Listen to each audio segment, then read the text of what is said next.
श्याम मानव ने कहा, सोच और समझ से परे हैं बागेश्वर धाम सरकार के चमत्कार।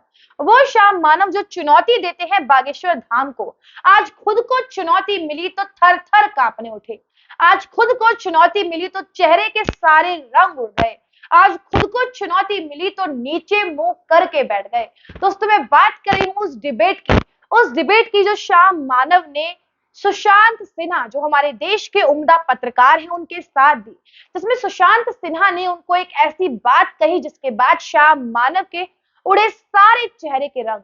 श्याम मानव को काउंटर अटैक करते हुए कहा कि आप बता दीजिए बागेश्वर धाम सरकार करते क्या है, और यदि वो ढकोसला करते हैं, ढोंग करते हैं, तो आप प्रूफ करके दिखा दीजिए।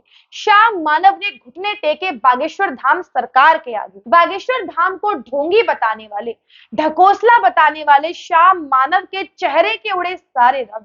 दोस्तों, श्याम मानव वही हैं जो बागेश्वर धाम सरकार के जो वो चमत्कार करते हैं उन पर सवाल उठाते हैं, कहते हैं कि ये ढकोसला है, ये ढोंग है, ये अंधविश्वास है। अब वही श्याम मानव जिन्हें चुनौती मिली, जिन्हें स्टेज मिला, मौका मिला, वो कहते हैं ना, मौका भी है और दस्तूर भी है। तो श्याम मानव के पास खुद को प्रूफ करने का और बागेश्वर धाम सरकार को झूठा साबित करने का मौका भी था, दस्तूर भी था, मंच भी था, लेकिन श्याम मानव के तो तोते उड़ गए। श्याम मानव का चेहरा पीला पड़ गया।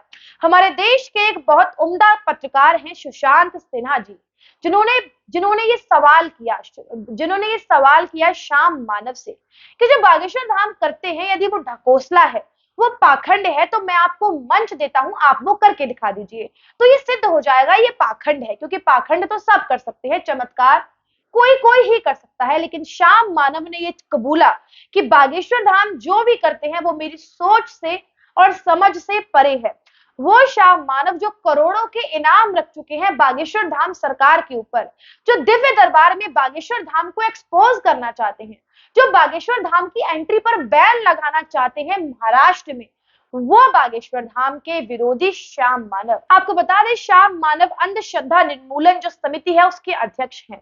श्याम मानव वही हैं जिन्होंने 8 और 9 जनवरी को बागेश्वर धाम के दिव्य दरबार पर आरोप लगाए थे कि यहाँ पर अंधविश्वास परोसा जाता है और अंधविश्वास के जरिए लोगों को लूटा जाता है, लोगों को अपने से जोड़ा जाता है। जिसके बाद इस पूरे मामले पर बहुत चहल पहल हुई, पुलिस पे केस दर्ज हुआ, लेकिन बाद में पुलिस ने पूरी वीडियो की जांच करते हुए बागेश्वर धाम को क्लीन चिट दे दी। इसमें श्याम मानव ने बागेश्वर धाम को चैलेंज किया कि आप हमारे 10 लोगों के नाम बताइए तो हम जाने। जिसके बाद बागेश्वर धाम ने चैलेंज को एक्सेप्ट किया और उन्हें अपने दिव्य दरबार में बुलाया। जिसके बाद आज एक बार फिर महाराष्ट्र में बागेश्वर धाम के दिव्य दरबार चल रहे हैं, जहां पर श्याम मानव ने एक बार फिर से अपना मुद्दा उठाया कि ये बागेश्वर धाम ढकोसला करते हैं, ढोंग बखेरते हैं।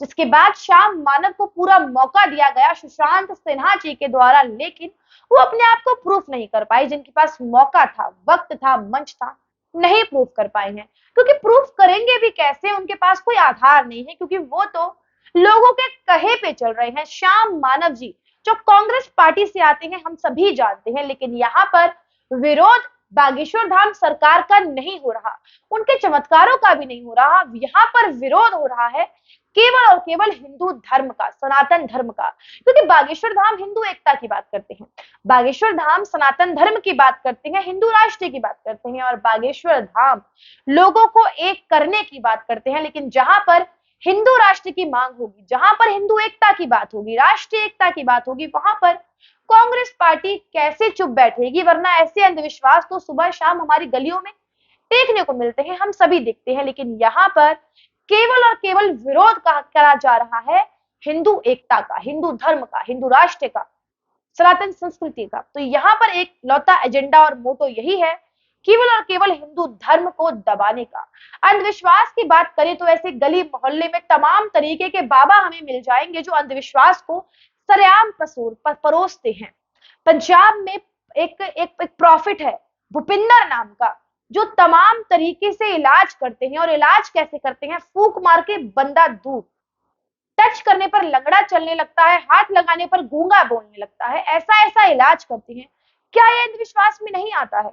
ऐसी तमाम तरीके की वीडियोस जो हैं वो सोशल मीडिया पर हमें मिलती हैं, जिनमें तमाम तरीके के अंधविश्वासों का जिक्र किया जाता है। लेकिन बागेश्वर धाम सरकार केवल और केवल दावा करते हैं बागेश्वर बालाजी की भक्ति का। वो कहते हैं हमें प्रेरणा मिलती है और हम ये सारी चीजें करते हैं। किसी प्रकार के ढोंग ढकोसले अंधविश्वास को वो खुद ही नहीं मोटिवेट करते हैं, लेकिन फिर भी श्याम मानव ने पूरी दुनिया को छोड़कर बागेश्वर धाम को ही चुना। उसके बाद वो प्रूफ भी नहीं कर पाए कि बागेश्वर धाम करते क्या है। अब यहाँ पर सबसे बड़ी बात यह है कि हमें पता ही नहीं है कोई व्यक्ति कर क्या रहा है, तो हम उसके ऊपर आरोप कैसे लगा सकते हैं। और श्याम मानव शायद यही कर रहे हैं। श्याम मानव को पता ही नहीं है कि बागेश्वर धाम कर क्या रहे हैं। यदि पता होता तो वो प्रूफ करके दिखाते, लेकिन वो प्रूफ नहीं कर पाए हैं क्योंकि उनके पास कोई आधार नहीं है, उनके पास कोई बेस नहीं है। उनके पास केवल हुक्म है अपने आका का, जिन्होंने उन्हें ऑर्डर दे दिया है कि आपको केवल और केवल विरोध करना है सनातन संस्कृति का, एक ऐसे व्यक्ति का जो हिंदू धर्म की एकता की बात करता है। बागेश्वर धाम सरकार ने कुछ महीनों पहले ईसाई मिशनरी में कन्वर्ट हो चुके कई सारे हिंदुओं की घर वापसी करवाई थी। तब बागेश्वर धाम ने भरे मंच से इस बात का जिक्र किया था कि मेरे खिलाफ कोई ना कोई एक्शन लिया जाएगा। और तभी से बागेश्वर धाम सरकार के पीछे श्याम मानव की जो समिति है, अंधश्रद्धा उन्मूलन समिति, वो हाथ धो के पीछे पड़ गई है। हाथ भी ऐसे धोए हैं, सैनिटाइजर साबुन सब कुछ लगाया है, जो पीछा छोड़ने का नाम ही नहीं ले रहे हैं। लेकिन आज बागेश्वर धाम सरकार ने मंच से उन लोगों को भी जवाब दिया है जो उनके पीछे पड़े हैं। जो उन्होंने साफ साफ कहा है कि बागेश्वर धाम का दिव्य दरबार एक अमृत है और अमृत हर किसी को हजम नहीं होता। जैसे कौवे को निवोड़ी हजम नहीं होती, गधे को मिश्री हजम नहीं होती, कुत्ते को घी हजम नहीं होता, वैसे ही कई लोग हैं जिन्हें ये बागेश्वर धाम सरकार के द्वारा जो उनके दरबार में अमृत बंटता है वो हजम नहीं होता है। बागेश्वर धाम अपने चमत्कारों से लोगों की समस्याएं ठीक करते हैं। बागेश्वर धाम को प्रेरणा मिलती है और वो लोगों की समस्याओं के समाधान बताते हैं। लेकिन ये बात है जो श्याम मानव को समझ में नहीं आ रही है। उन्हें केवल एक ही चीज दिखती है, अंधविश्वास। और उनके पास मौका था, लेकिन आज उन्होंने वो मौका गवा दिया है। और एक बार फिर से जनता को ये कहने का मौका मिल गया है कि ये सारी राजनीति केवल और केवल हिंदू धर्म, सनातन धर्म को दबाने के लिए हो रही है।